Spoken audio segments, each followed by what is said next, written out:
The Last Story is a party-based JRPG that first caught my eye because of its association with Project Rainfall. But it's much more than that. Everything going on behind the scenes and the odd involvement of Nintendo during and past its lifespan hint at something greater. The game was never a Nintendo flagship, except it almost was. If it wasn't for Xenoblade and the game's faults, Zale may have ended up in Smash. In an alternate reality, not so different from ours, The Last Story could have had sequels. It could have been on a platform that could run it, and that's not how it went, not even close. It's a cult classic, maybe even too niche for that, but some people love this game, and I'm with them, though I struggle to recommend it. I respect The Last Story, and I enjoyed it, but I won't recommend it. In the pursuit of being great, the developers were too ambitious and created something unique but flawed. There was a push to reinvent the JRPG. Hinobu Sakaguchi invented Final Fantasy and wanted to make another title that would change a genre. He took a different approach to storytelling, presentation, and gameplay than traditional JRPGs. In an interview with Game Central, he was asked if development was affected by the popularity of Western RPGs such as Mass Effect. Quote, "Before The Last Story, we were creating Blue Dragon and Lost Odyssey simultaneously. And these were the sort of orthodox turn-based JRPGs, but there was some criticism from the Western users saying that this style is slightly dated now. It's a thing of the past, and so the Last Story project started from these criticisms, so my feelings that we want the game to be accepted by Western users was extremely strong. Because we wanted to create a new type of RPG that people accept, we had an experimental phase, a year-long experimental phase, where we trialed different ideas, and in the end, I believe that we have been able to create this new style of RPG." End quote. The Last Story was an ambitious title with a famous director, so it grabbed Nintendo's attention immediately. Nintendo wanted the game to be one of their main IPs, and help them compete against Microsoft and Sony. So Nintendo put their hands around the project and sunk their claws in. There were changes and shifts in design. It had to be a flagship in every sense. 1, The Last Story had to look as good or better than its rival consoles. 2, it wanted to be accessible and potentially fit into mainstream culture. 3, it needed to succeed and help market the company better than its competition. And it failed incredibly. The changes to design and the goal of restructuring the JRPG formula create a clash of mainstream design and eccentric design, too mainstream for some, too unorthodox for others. It led to many issues that were deal breakers for the audience. The simplicity and accessibility of it ended up being its fault. It fails to be engaging or exciting consistently. To start with the writing, I will reiterate what most critics and vocal members of the community have stated. The plot is simple. All of the twists are foreshadowed too heavily, and the heavier themes are not touched on enough. The Last Story is a character-driven narrative to an extreme. The world and events in the game could have been more exciting and helped carry the narrative if they had the same intention, but ultimately they are accessories to the characters. The themes of war, desertification, or environmentalism, aristocracy, and corruption in government just don't have meaning. They're out of focus. They don't have weight, similarly. The concepts closest to the characters, love, destiny, and camaraderie, get all the attention. Anyone who says the game is cliché is correct because that's what the game was going for. It was concerned with elements away from saying anything meaningful or impactful. Despite all that, I didn't find the writing all that bad. Characters are wonderfully written, and aside from the scenes going for comic relief, they're believable. The characters are the most important and memorable elements of the game, so of course the cast features the best of the game. And I want to put a pin in this later, so bear with me. Moving on to the conflicts, and the most significant conflicts fill common themes. The party struggle against society and how mercenaries are treated in a war-torn land, Zell's struggle of self-discovery and his place in the world, the war between the two major races of the planet over land. Nothing stands out. The best plots are only great because of execution, specifically with characters and their interactions. While everyone complains about the overall plot, themes, and conflicts, no one dares attack the cast, which is a strong statement. Even if you hate the writing, the party will still manage to hook some into liking the game. Overall, the writing isn't excellent.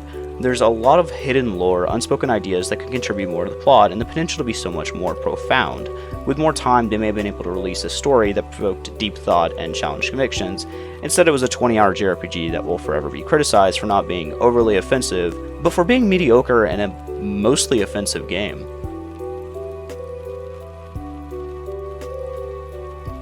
What drags down the game so much is the gameplay. It has the typical JRPG pitfalls of taking too long to get interesting in its systems. There are odd control schemes, it's too easy. To explain, I'll have to break down gameplay into its most minor elements. Let's start with the controls. Characters attack by moving towards enemies. A look button allows the player to interact with the world or use the crossbow. There's a dodge and roll for defensive systems. There's a party gauge to pause time and issue commands. There's no significant issues here, except moving and attacking are on the same stick. It's no major hurdle, but I don't expect the player to grow into the control scheme. I can see how it's awkward and a turnoff. There's also the gale and spells. Spells are cast by allies and take effect as circles that affect those who stand in them. And gale lets the player Zale dash into the circles and diffuse the magic for a unique secondary effect. The gameplay loop boils down to attacking enemies, discovering their flaws, and coordinating with the party through strategy time to exploit said weaknesses with gale and magic circles. In theory, combat could be fun, but there's a lack of difficulty. Specifically speaking, the lack of strategic involvement. All enemy weaknesses are apparent from the start of combat, before or during the battle. The player can use the crossbow to look at enemies and then hit a button pulling up a combat summary of the enemy. The summary lists their weaknesses, the one strategy you need to beat them, and furthermore the party will yell at Zale, the player, and tell them what to do. Almost the entire game is built around the idea of listening to your allies or investigating an enemy swiftly with a look, and it trivializes every encounter. There's no complex or engaging investigation or observation to discover weaknesses. There's no demand to create your own tactics for encounters because the solution is clear and required. The lack of strategic expression destroys difficulty and undermines all gameplay due to its design. Any opportunity for skill, strategic or mechanical, is unnecessary and never explored. There is an unintended way to engage with the game. If you ignore the side content, get underleveled, there are many areas to grind, ignore those. And you might force yourself to interact with the combat mechanics and challenge yourself. The less you interact with the game, the better it feels, which feels wrong, ironic even. The game can be complex, combat can be complex and exciting, but it isn't until later or you fall behind that it ever does. And it's a shame because I've experienced the game at its peak when I was 15 levels behind the final boss and was able to push myself to my limits. The biggest issue with the last story is the optimization. The frame rate can't keep up. The bigger the conflict, the more spells, enemies, any form of scale tanks the performance.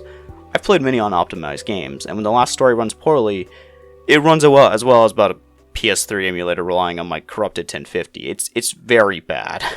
And I played the last story natively, which, I mean, it can and will drop down to the teens in frame rate. I know plenty of players who see less than 30, and that's that. They won't touch the game ever again. The last story's ambition has another divisive effect. It's overly cinematic to feel blockbuster. Every few steps, a cutscene plays. Sometimes it's an essential piece of the plot, sometimes it's just banter. The average player obviously would rather interruptions be impactful. If you're going to break the pace, be intentional. Despite focusing on banter, I do find it purposeful. There's a purpose in banter because it attributes to the characters. I understand that some hate QuickTime events or the constant break in the action, but I was okay with it. My whole journey in the last story was to watch the characters. That was the point of picking up the controller. I wanted to explore the world. I wanted the writers to change me with compelling ideas. I wanted more, but I'm happy with what I got.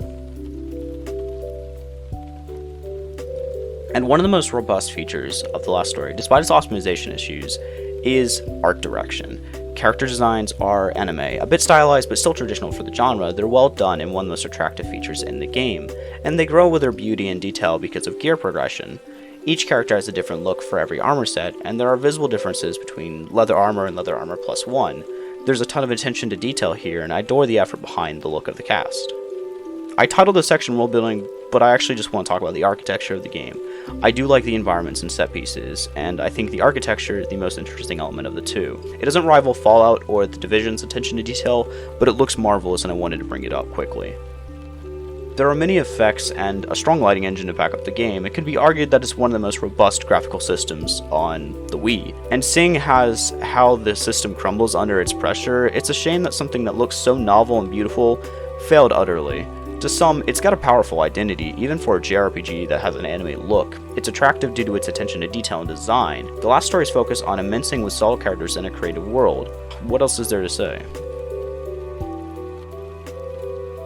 And to be honest, not much. Anything more will require me to dive into spoiler territory. I've touched everything I could that has value and isn't spoiler heavy. The first segment is to justify not releasing an extra video. I want to reiterate that I enjoyed the game but could understand how it may not appeal to any audience. What's lovable has a lot to it and is the perfect justification to play it. However, it's incredibly subjective on what's a deal breaker and what's not. The deal breakers are as accessible as the game. Anyone can love it, and anyone can hate it. Personally, the last story wasn't regretful for me. It's a guilty pleasure I'll cherish in memory. I'm happy to have shared it, even if I didn't recommend it. And if you want, I'm going to release my second video as planned as unlisted. You can find it in a link in the description. It's a lot lazier, but it's going to be just some extraneous details and the spoiler content I wanted to cover. It's definitely not one of my better scripts, and I'm not going to put as much effort into editing it, but I appreciate y'all showing up, and if you're looking forward to that, then it'll be in the description when it's ready, and otherwise, thank you so much for watching. I appreciate it a lot.